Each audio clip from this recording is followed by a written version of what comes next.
presence. Now one together.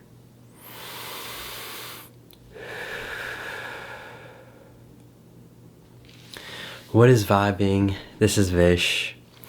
And today, the topic is why I don't use my, or at least why I try not to. Now, maybe in other videos you've come across me using the word my, and so if that is the case, you have, I guess, the right to call it out, but that is why I'm prefacing this by saying I try. And it's a goal that I have.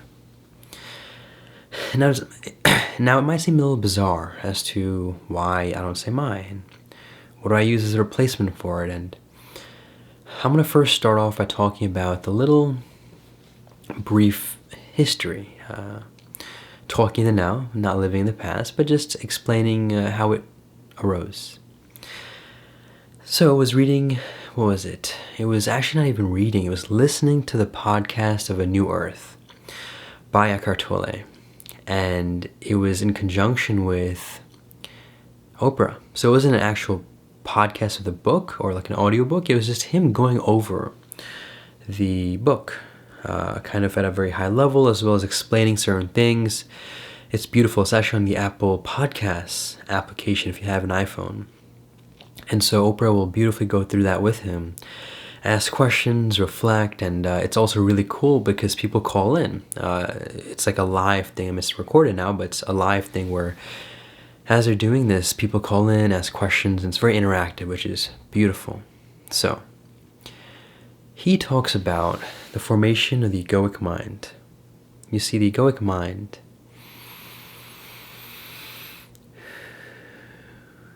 just take a presence practice breath. The egoic mind first forms, as he says, when you're young, a couple years of age, and it really varies. It's not like a pinpoint at this age.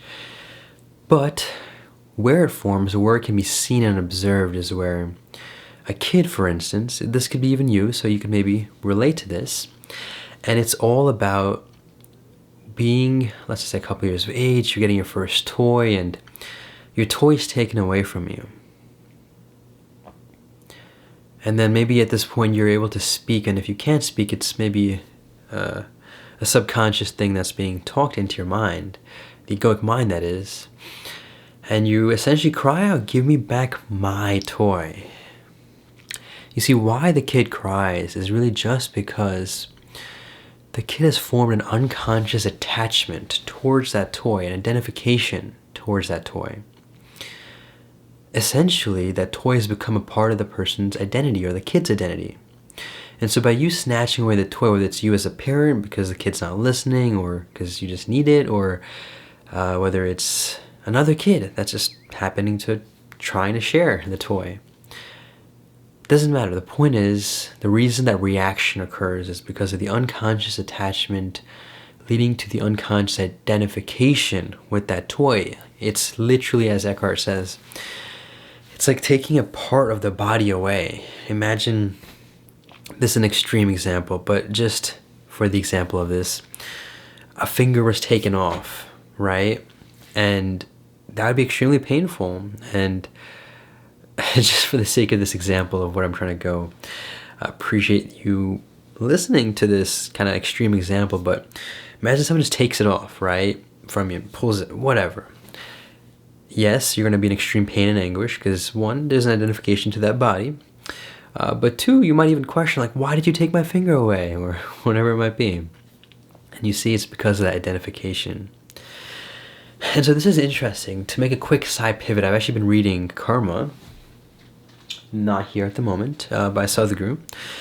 And he beautifully talks about how you want to first learn to be an individual, but once you learn to be an individual, you then realize the transcendence of the separation. So it kind of sounds kind of ironic and contradictory. But what that really just means is a lot of these attachments and unconscious identifications are really just occurring due to us being attached and unconsciously conditioned by society.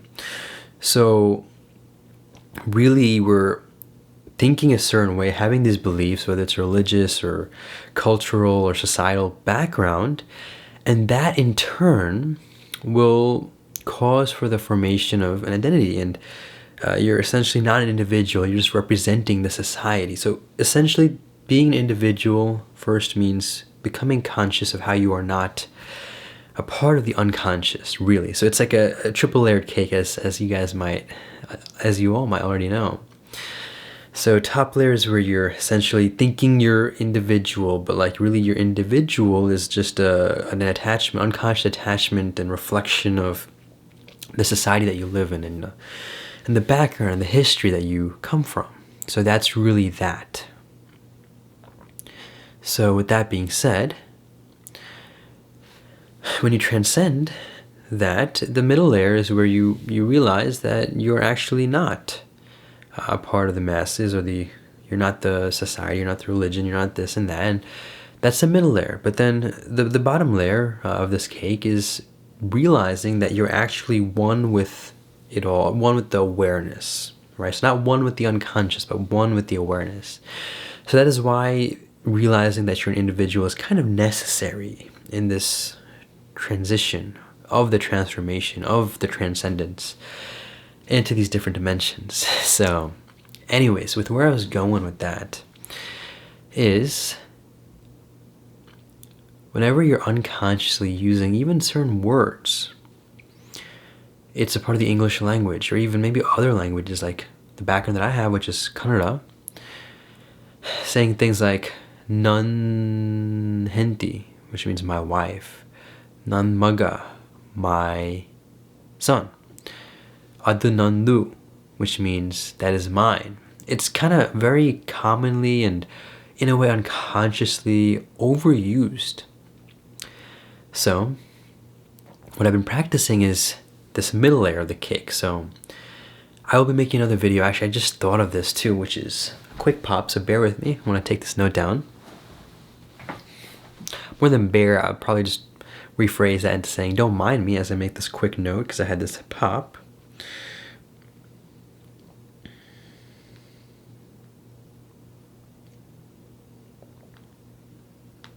Okay.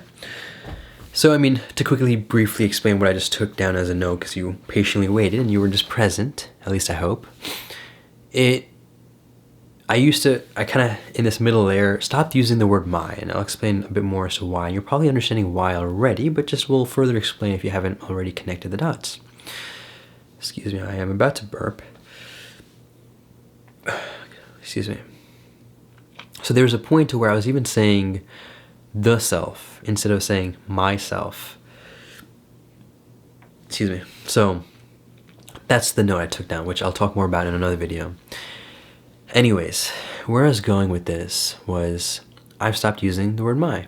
At least I try to. And this is kind of that wrap up to connecting to the beginning of the video, so where I was going. And I appreciate your patience in listening to this journey of talking about why I don't use my. And so every time you're using the word my, it's like I said, it's like an unconscious, preconditioned unconscious phenomena, identification, attachment, my this, my that, myself even to an extent, where you're just so attached. Whenever you say my, it's essentially an attachment that is part of me. My toy, my book, my computer even. Now that doesn't necessarily mean that you can't have an ownership or a societal ownership of something. I mean, if you pay for something, you have every right to take care of it. But it's important to truly realize, and this is maybe an extreme example I'm providing for you all, but just, again, bear with the example. For whatever reason, some person happened to steal your camera or your laptop that you're watching right now, and it just never found, let's just say, for the example. That doesn't mean that in the process of it being stolen that you can't take the conscious steps and being aware and try to, find who took it and find who took it and maybe put a complaint in or whatever it might be. That does not mean you can't take conscious action. What it means is that you are realizing that, yes, it is a little unfortunate what happened, but eventually you'll have to move on and be detached, let go. So that my laptop is really just the laptop in a way. Same thing with my mother, my father, my sister, family. It's an emotional thing. You might be questioning me right now, like, how dare you not consider your family your own? But eventually the transcendent dimension is what I've realized, is you realize everyone is your family. As I've learned from Sadhguru, you're literally a mother to the whole world. I mean, it's all about being all-inclusive. So not to take away from that, it's about this intermediate step. And so to wrap this all up, it's just using the word the in replacement of my, which will help further allow for that detachment and look at things more objectively without attachment, really. So I'd love to hear how you feel about this, and we'll keep it transparent. I mean, obviously I do want to not take away from what mothers do. I mean, mothers truly deserve the world. I made a whole video on Conscious Mother's Day. But again, it's truly transcending those emotions and feelings, and that's it. I would love to hear what you have to say about this and how you will maybe start using the word the in the comments down below. And with that, make it a great day. Take it joyfully. Presence.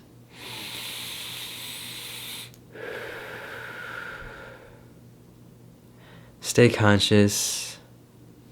Ecstasy.